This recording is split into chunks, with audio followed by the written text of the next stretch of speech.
नेतृत्व आपल्या सगळ्यांचे लाडके आमदार माननीय नितेशजी राणे साहेब यांचं आगमन झालेलं आहे। आपण टाळ्यांच्या गजरामध्ये मुसळधार स्वागत करूया। या ठिकाणी भूमिपूजनाचा कार्यक्रम होतोय, आपण बघतच आहोत। माननीय नितेशजी राणे साहेब यांच्या शुभ हस्ते छत्रपती शिवाजी महाराज वक्रतुंड महाभूमिपूजन करतायत माननीय आमदार नितेशजी राणे साहेब। त्या ठिकाणी भूमिपूजन झालेले आहे। आपण टाळ्यांचा गजर देऊया जोरात। संगीताच्या या ढोल ताशाच्या सुमधुर वातावरणामध्ये मावळत्या सूर्याला साक्षी ठेवून या ठिकाणी माननीय नितेशजी राणे साहेब यांच्या शुभ हस्ते गणपती बाप्पा भूमिपूजन पार पडतं। त्यांच्या समवेत अजितदादा गोगटे तसेच प्रमोदजी जठार साहेब हे मान्यवर देखील उपस्थित आहेत।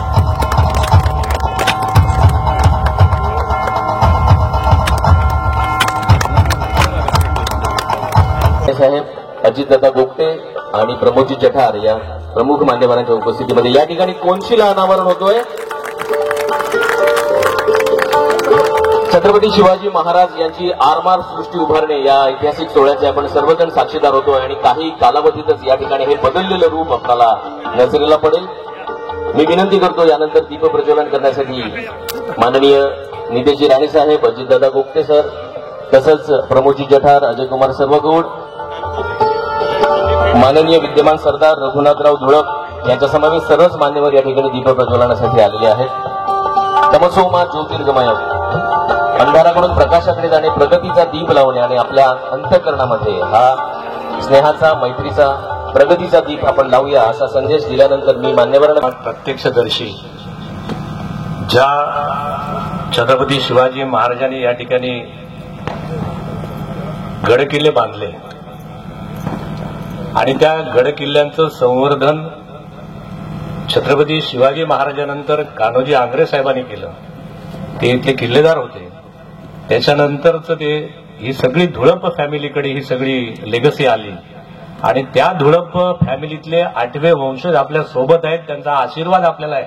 मला वाटते एवढा मोठा परमेश्वराचा योग आपल्याला या कार्यक्रमाच्या निमित्ताने आलेला आहे। मी त्यांचं सुद्धा आभार मानतो। देशपांडे साहेब चिपळूणपासून आलेले आहेत, आपण त्यांचं सुद्धा या ठिकाणी स्वागत करूया। अजितराव गोगटे साहेब आमचे माजी आमदार या ठिकाणी आलेले आहेत। आपण या सगळ्या मंडळींचं आमचे सर्व गौड साहेब आहेत की शेवट सगळ्या गोष्टीचा गोड करतात, ते सर्व गौड साहेब सुद्धा या ठिकाणी आलेले आहेत पीडब्ल्यूडीचे। या सगळ्या मंडळींचं आपण या ठिकाणी स्वागत करूया। आक्रमणावर गेले, ज्याला आपण आक्रमण म्हणतो, लूट म्हणतो, त्या ठिकाणी गेलं। त्या ठिकाणी फार मोठे व्यापारी केंद्र होतं सुरतेचं आणि ते लोक त्या व्यापारातला अनेक पैशाचा निधी त्यांनी महाराष्ट्राच्या या सगळ्या इन्फ्रास्ट्रक्चरसाठी द्यावा, महाराष्ट्राच्या कल्याणासाठी द्यावा, गोरगरिबांसाठी द्यावा म्हणून महाराजांनी सुरतेपर्यंत पोहोचले आणि सुरतेच्या दोन्ही लुटीचे जे काही पैसे होते ते महाराज घेऊन पुन्हा सिंधुदुर्गात आले आणि ह्या दोन्ही लुटीतना महाराजांनी सिंधुदुर्ग किल्ला बांधला। छत्रपतींनी सिंधुदुर्ग किल्ल्याचं त्या ठिकाणी निर्माण केलं।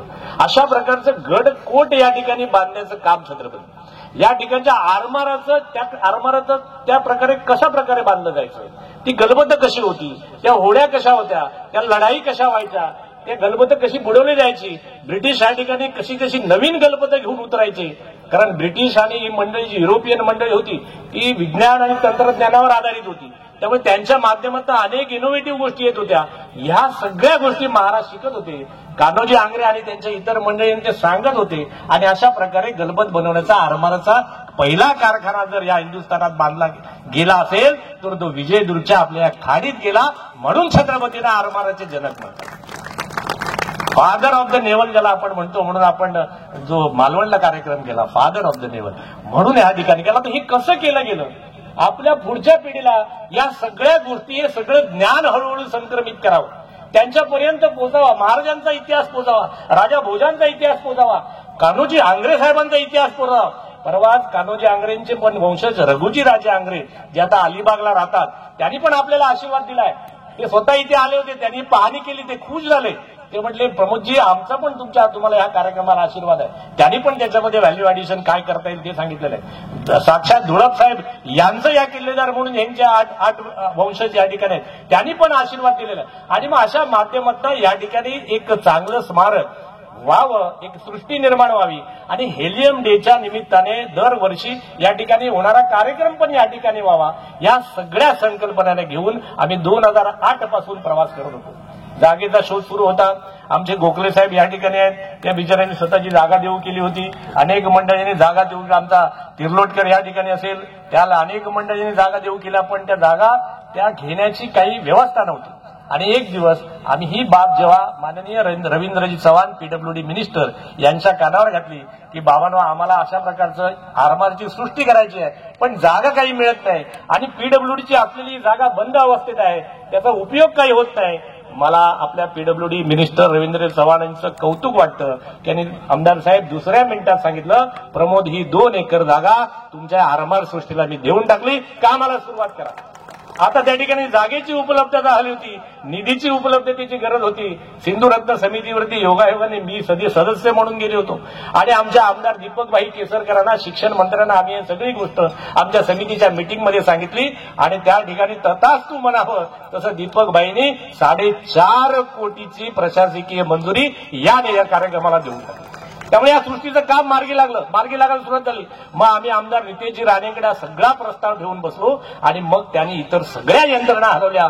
पीडब्ल्यूडी हलवलं, आमचं सिंधुरत्न समिती हलवली, दीपक केसरकरांना फोन केले आणि एवढंच नाही तर आमच्या आमदार साहेबांनी सांगितलं, प्रमोदजी, हा एका फेजचा कार्यक्रम झाला, 4.5 कोटी, मी पुन्हा तुम्हाला 5-10 कोटी रुपये देईन आणि या ठिकाणी आणखीन चांगल्या प्रकारची स्मारकाचं या ठिकाणी समृद्ध करावं म्हणून पण त्याने आपल्याला आश्वासित केलेलं आहे. मी पुन्हा या तिन्ही मंत्री महोदयांसाठी, तिन्ही आमदारांसाठी आपण सगळ्या मंडळी जोरदार टाळ्या वाजवा अशा माझी इच्छा आहे. महाराजांच्या आरमार सृष्टी उभारण्याचे भूमिपूजन कार्यक्रम आत्ताच संपन्न झाला आणि त्यासाठी मंचावर सर्वात प्रमुख मान्यवरांनी आपल्या आपल्या पद्धतीने विचार इथे मांडलेला आहे. सिंधुदुर्ग जिल्ह्याच्या पालकमंत्री सन्मान्य रवी चव्हाण साहेबांनी पण पत्राद्वारे या पूर्ण प्रकल्पाला आपल्या शुभेच्छा दिलेल्या आहेत. मी या निमित्ताने या सिंधू रत्नचे अध्यक्ष आदरणीय दीपक केसरकरजी आणि आमच्या हक्काचे सदस्य म्हणून सन्मान्य प्रमोद जठार साहेबांचं या निमित्ताने मनापासून आभार मानेन. ते प्रमोद जठार साहेबांच्या प्रयत्नामुळेच आजचा हा भूमिपूजनाचा कार्यक्रम आणि हा प्रकल्प होतोय. आम्ही आता इथे फक्त भूमिपूजनच्या निमित्ताने आलोय. सूत्रसंचालन करणाऱ्या आपल्या मित्राला माहिती आहे की नितेश राणेंचं नाव घ्यायला लागतं, पण तरीही हा प्रकल्प आणि हा जो काय पाठपुरावा आहे हा प्रमोद जठार साहेबांच्या शिवाय शक्यच झाला नसता. म्हणून प्रामुख्याने हे सगळं श्रेय आमच्या जठार साहेबांचं झालं.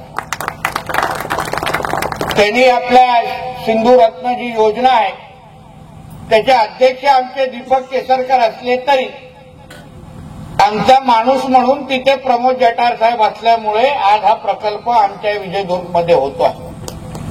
नाहीतर सुरुवातीला जठार साहेब आम्हाला वाटायचं ही सिंधू रत्न योजना फक्त सावंतवाडी मतदारसंघासाठी आहे. आमच्याकडे तो वारा उडतोय का हा आम्हाला वाटलंच नव्हता. पण आम्ही ती यादीमध्ये जेव्हा जठार साहेबांचं नाव पाहिलं, मला ठीक आहे, आपला माणूस तिथे फिट झालाय, आपला निधी आमच्याकडे निश्चित पद्धतीने आहे आणि त्यामुळेच हा प्रकल्प इथे होतोय. मी त्यांच्या खरंच मनापासून कौतुक करेन. त्याने पूर्ण 2008 पासून ते आतापर्यंतचा प्रवास त्याने आपल्या शब्दामध्ये इथे सांगितला आणि त्यांनी खरं म्हटलं तर त्यांचे पहिल्यापासून ते त्यांच्या नेतृत्वाची एक ओळख आहे की त्यांनी एक विषय धरून ठेवला की मग कितीही विरोध झाला, कितीही कष्ट करायला लागले, पण ते काय ती पकड घट्ट किंवा सैल करत नाहीत. हे आमच्या जठार साहेबांच्या नेतृत्वाची खासियत असल्यामुळे आज असा हा महत्वाचा प्रकल्प माझ्या विजयदुर्ग परिसरामध्ये येतोय. हा प्रकल्पाचा इतिहास असो, छत्रपती शिवाजी महाराजांनी जो इतिहास घडवला तो आपल्या सगळ्या जणांना माहिती आहे आणि आपण प्रत्येक पिढ्यानपिढी तो इतिहास जगण्याचा आणि समजून घेण्याचा आणि अभ्यास करण्याचा प्रयत्न करतो. या पूर्ण भागाला तो इतिहास प्रत्येक घराघरापर्यंत, प्रत्येक नागरिकापर्यंत तो इतिहास रुजलेला आहे. आपला विजयदुर्ग किल्ला हा आपल्या देवगड तालुक्याची एक वेगळी ओळख आहे. म्हणजे देवगड येण्याची जी महत्वाची कारणं आपण जसं लोकांना विचारतो त्याच्यामध्ये सर्वात महत्वाचं कारण म्हणजे आमच्या विजयदुर्ग किल्ला आहे. आणि आता ह्या प्रकल्पाकडे पाहिल्यानंतर मी आवर्जून सर्व गोडजींना आणि अन्य अधिकाऱ्यांना आणि प्रामुख्याने आमच्या सरपंचांना सांगितलं, ते सरपंचजी जे आमच्या अमित कामत नावाचे जे आर्किटेक्ट जे डिझाईन करणारे आहेत त्यांनी काही डिझाईन तयार केलेले आहे. तुम्ही एक काम करायचं की जरा गावामध्ये जरा विविध होर्डिंग किंवा फलक लावा आणि नेमका तो प्रकल्प इथे काय होतोय तो गावच्या प्रत्येक नागरिकाला समजून दे, अशा पद्धतीने सगळीकडे तो प्रकल्प तो होर्डिंग लागले पाहिजे. तुमच्या ग्रामपंचायतीच्या बाहेर, इमारतीच्या बाहेरच असे मोठे मोठे होर्डिंग लावून टाका, जेणेकरून लोकांना कळेल की आम्ही जे काय बोलतोय ते नेमकं जटार साहेबांनी आणि सिंधू रत्नांनी आणि आमच्या सरकारने नेमकं काय केलेलं आहे. साधारण फोटोग्राफ पाहिल्यानंतर, प्रकल्प समजल्यानंतर इकडच्या स्थानिक लोकांना, तरुणांना, तरुणींना, माता भगिनींना नेमकं उद्या तुमच्या गावामध्ये काय बदल होणार आहे, इथे कसा रोजगार निर्माण होणार आहे, इथे पर्यटक कसे वाढणार आहेत, या सगळ्या गोष्टीची जाणीव आणि ह्या सगळ्या गोष्टीचा थोडा अभ्यास करता येईल. नाहीतर काय होतं, बाबा नेते येत आहेत, भूमिपूजन होत आहे, एक दिवस ह्याचं उद्घाटन पण होईल आणि उद्घाटन झाल्यानंतर स्थानिक राहतील बाजूलाच, बाहेरचेच लोक इथे येतील आणि धंदा आणि रोजगार करायला सुरुवात करतील आणि आपण नुसतं बघत राहणार. म्हणून ह्या गोष्टी होता कामा नाही. म्हणून आपल्याला मी विनंती करेन सरपंच महोदय, आपण ह्या प्रकल्पाबद्दल या विजयदुर्ग आणि ह्या आजूबाजूच्या परिसरामध्ये जास्तीत जास्त माहिती कशी जाईल यासाठी आपण मोहीम राबवा, कार्यक्रम राबवा आणि लोकांपर्यंत हा प्रकल्प जाऊन दे, तरच ह्याचा काहीतरी फायदा होईल. नाहीतर आम्ही अशा 4.5 कोटी एवढे कोटी आम्ही इथे खर्च करतोय, प्रकल्प मोठा उभा राहील, राज्यात नाही देशातून इथे लोक अनुभवायला येतील आणि इथे आल्यानंतर अगर आमच्या विजयदुर्ग आणि आजूबाजू गावाच्या मध्ये आर्थिक समृद्धी अगर आली नाही, लोकांच्या राहणीमानामध्ये, उत्पन्नामुळे मध्ये या प्रकल्पामध्ये अगर वाढच झाली नाही तर नेमकं आम्ही प्रयत्न कशाला करतोय हा प्रश्न पण आमच्या नजरेसमोर उभा आहे. पर्यटनाच्या माध्यमातून आणि इतिहासाच्या माध्यमातून आमच्या या भागामध्ये आर्थिक समृद्धी यावी हा आमचा छोटासा प्रयत्न आहे. आमच्या इकडचे असंख्य मुलं मुली बाहेरगावी शिकतात, सौदी आणि या सगळ्या देशामध्ये आहेत. का जातात? पैसे कमवायला जातात, जेणेकरून आपल्या घराला आर्थिक समृद्धी, आर्थिक सक्षम करतील ह्यासाठी तिथे जातात. आता अशा पद्धतीचे प्रयत्न जेव्हा जटार साहेबांच्या माध्यमातून, सरकारच्या माध्यमातून अगर इथेच येत असतील आणि इथेच राहून अगर कमवण्याची संधी मिळत असेल, इथेच राहून अगर आर्थिक सक्षम व्हायची संधी भेटत असेल तर मग बाहेरगावी कशाला जायचं ह्याचाही विचार या स्थानिक पातळीवर कुठे ना कुठेतरी झाला पाहिजे. नाहीतर आमच्या इकडचं सगळं टॅलेंट अगर बाहेरगावीच जात असेल आणि त्या देशाला अगर समृद्ध करत असेल तर महाराष्ट्र आणि देशाचा काय फायदा झाला याचाही बद्दल कधीतरी विचार करण्याची गोष्ट होती. म्हणून माझा एवढंच प्रयत्न असेल, मी काय तसं तज्ज्ञ नाही, हे सगळे जटार साहेब असतील आणि अन्य सगळे लोक तज्ज्ञ लोक आहेत, हे तुम्हाला व्यवस्थित तांत्रिक माहिती देऊ शकतात. माझा स्वार्थ एवढाच आहे की हा प्रकल्प झाल्यानंतर, हा प्रकल्प होत असताना किंवा सुरू झाल्यानंतर इकडे स्थानिक पातळीवर घराघरामध्ये किती आर्थिक समृद्धी आली, किती पैशाच्या उलाढाल आला हा माझ्यासाठी महत्वाचा विषय.